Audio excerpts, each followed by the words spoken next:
Injil Matius pasal 14 ayat 1 sampai dengan ayat ke-12. Yohanes Pembaptis dibunuh. Pada masa itu sampailah berita tentang Yesus kepada Herodes raja wilayah. Lalu ia berkata kepada pegawai-pegawainya, "Inilah Yohanes Pembaptis.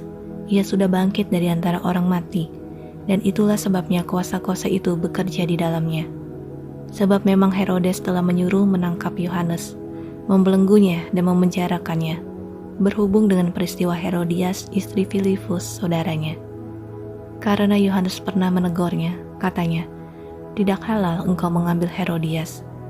Herodes ingin membunuhnya, tetapi ia takut akan orang banyak yang memandang Yohanes sebagai nabi. Tetapi pada hari ulang tahun Herodes, menarilah anak perempuan Herodias di tengah-tengah mereka dan menyukakan hati Herodes, sehingga Herodes bersumpah akan memberikan kepadanya apa saja yang dimintanya.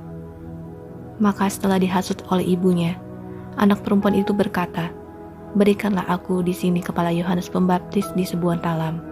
Lalu sedihlah hati raja, tetapi karena sumpahnya dan karena tamu-tamunya, diperintahkannya juga untuk memberikannya, disuruhnya memenggal kepala Yohanes di penjara. Dan kepala Yohanes itu pun dibawa orang di sebuah talam, lalu diberikan kepada gadis itu, dan ia membawanya kepada ibunya. Kemudian datanglah murid-murid Yohanes Pembaptis, mengambil mayatnya dan menguburkannya. Lalu pergilah mereka memberitahukannya kepada Yesus. Ayat 13 sampai dengan ayat ke-21. Yesus memberi makan 5.000 orang.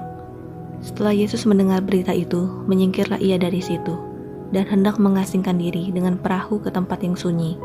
Tetapi orang banyak mendengarnya dan mengikuti dia dengan mengambil jalan darat dari kota-kota mereka. Ketika Yesus mendarat, ia melihat orang banyak yang besar jumlahnya, maka tergeraklah hatinya oleh belas kasihan kepada mereka dan ia menyembuhkan mereka yang sakit. Menjelang malam, murid-muridnya datang kepadanya dan berkata, "Tempat ini sunyi dan hari sudah mulai malam. Suruhlah orang banyak itu pergi supaya mereka dapat membeli makanan di desa-desa."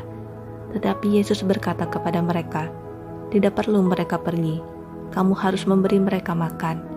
Jawab mereka, "Yang ada pada kami di sini hanya 5 roti dan 2 ikan. Yesus berkata, "Bawalah kemari kepadaku." Lalu disuruhnya orang banyak itu duduk di rumput. Dan setelah diambilnya 5 roti dan 2 ikan itu, Yesus menengadah ke langit dan mengucap berkat, lalu memecah-mecahkan roti itu dan memberikannya kepada murid-muridnya. Lalu murid-muridnya membagi-bagikannya kepada orang banyak, dan mereka semuanya makan sampai kenyang.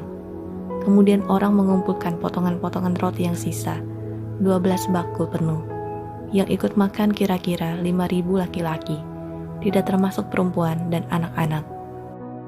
Ayat 22 sampai dengan ayat ke-33. Yesus berjalan di atas air. Sesudah itu, Yesus segera memerintahkan murid-muridnya naik ke perahu dan mendahuluinya ke seberang.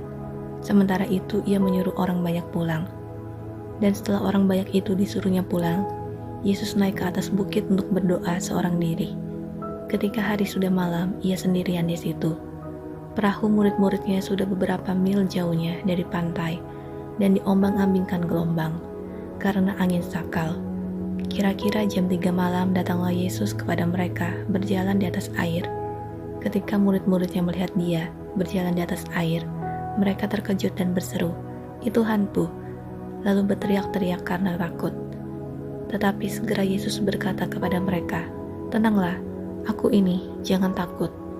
Lalu Petrus berseru dan menjawab dia, "Tuhan, apabila engkau itu, suruhlah aku datang kepadamu berjalan di atas air." Kata Yesus, "Datanglah." Maka Petrus turun dari perahu dan berjalan di atas air mendapatkan Yesus. Tetapi ketika dirasanya tiupan angin, takutlah ia dan mulai tenggelam lalu berteriak, "Tuhan, tolonglah aku." Segera Yesus mengulurkan tangannya, memegang dia dan berkata, "Hai orang yang kurang percaya, mengapa engkau bimbang?" Lalu mereka naik ke perahu dan angin pun redalah. Dan orang-orang yang ada di perahu menyembah dia, katanya, "Sesungguhnya engkau anak Tuhan." Ayat 34 sampai dengan ayat ke-36. Yesus menyembuhkan orang-orang sakit di Genesaret. Setibanya di seberang, mereka mendarat di Genesaret. Ketika Yesus dikenal oleh orang-orang di tempat itu, Mereka memberitahukannya ke seluruh daerah itu. Maka semua orang yang sakit dibawa kepadanya. Mereka memohon supaya diperkenankan menjamah jubah-jubahnya, dan semua orang yang menjamahnya menjadi sembuh.